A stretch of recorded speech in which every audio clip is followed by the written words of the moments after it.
Hi, I'm Amanda, and today I'm going to show you how to use one of these. Do you know what this is? A lot of people see this and think it's some weird sort of sex toy or some ninja throwing star. I have no idea. But what it is, it's used for making pom poms, which is our how-to today. So I'll show you what all these moving parts do, how to take this apart, and most importantly, how to make pom poms. So the first thing you're going to want to do is open up one side of it. You'll want to make sure you have both layers together, and you're going to start out with just a piece of yarn and an entire ball of yarn because you're going to use quite a bit of it today. So you're going to start out just holding it in place with your thumb on the pom-pom maker, and you're going to just wrap it around the part you have open.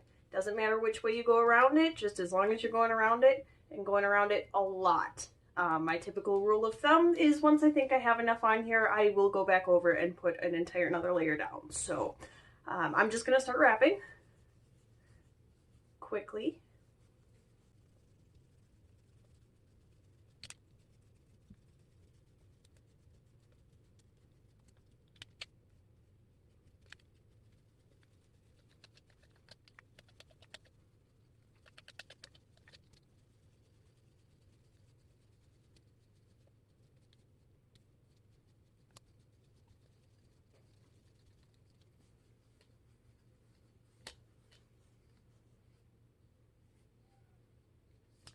Okay, so I've got this side wrapped up pretty well.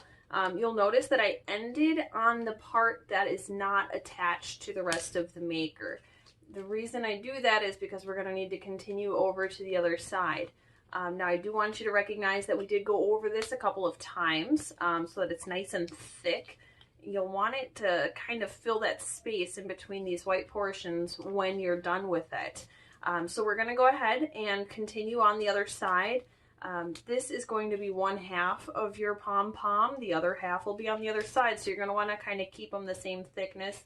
It's not precise. I've heard of people that count how many times they go around it, 400 times on each side, and gets a really full pom-pom. I'm sure that works. I'm not counting, and you don't have to either.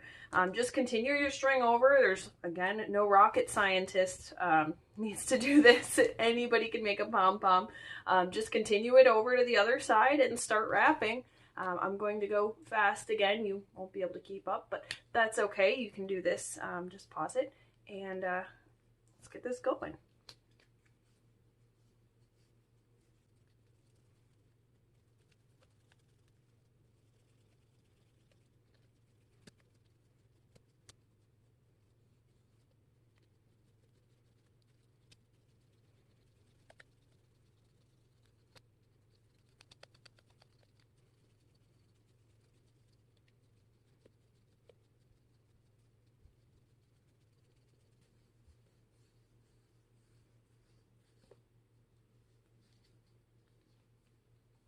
All right, so I've got both sides done. I'm gonna close this up. At this point, I'm gonna just fold this over. Doesn't matter which end I ended up on, but I'm gonna fold this over. And you know how the top and the bottom come apart? Right now we've wrapped around both pieces. We're gonna slide our scissors, make sure they're sharp, otherwise you're gonna not really have a great time doing this. But have a great pair of sharp scissors, and you're going to want to slide them in between those two layers. If you've got to open this up to start, feel free. It's not anything that's going to hurt it until you've started cutting. So once you've got your scissors in there, hold it tight, and you're just going to cut across. You're going to just cut all the way around, but make sure that your sides stay in. That should have cut off.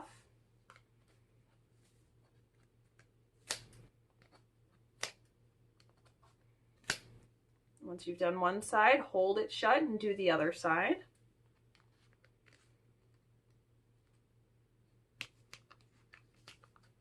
My scissors are not that sharp. This is a bear.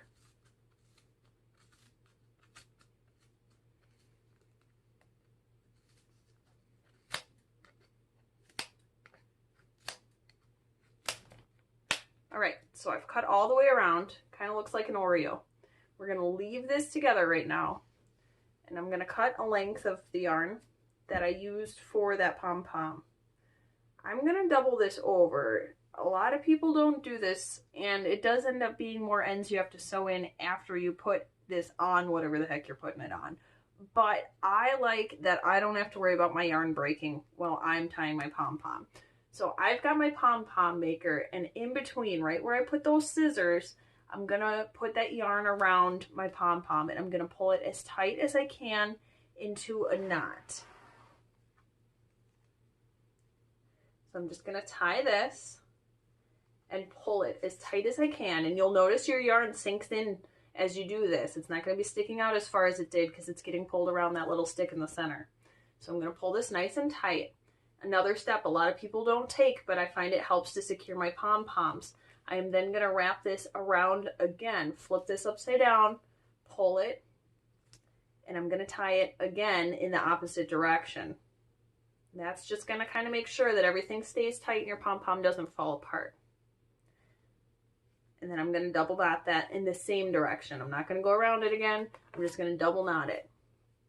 All right, so here's what you should have at this point. Your yarn's all sucked in, and you're ready to take apart your pom-pom maker.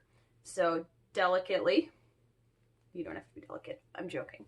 Just pull this apart the same way that we started it out. And you're going to pull out all the arms on this. You're going to grip the center on both sides and pull. And what you should have, kind of flop it around a little bit, is a mostly round pom-pom. So you can go and cut off the little ends that are sticking out. Those are just pieces that shifted as you were tying or cutting. But you should have a really nice full pom-pom that you can use on any of your projects. So I hope you had fun learning how to make a pom-pom today. I definitely had fun showing you.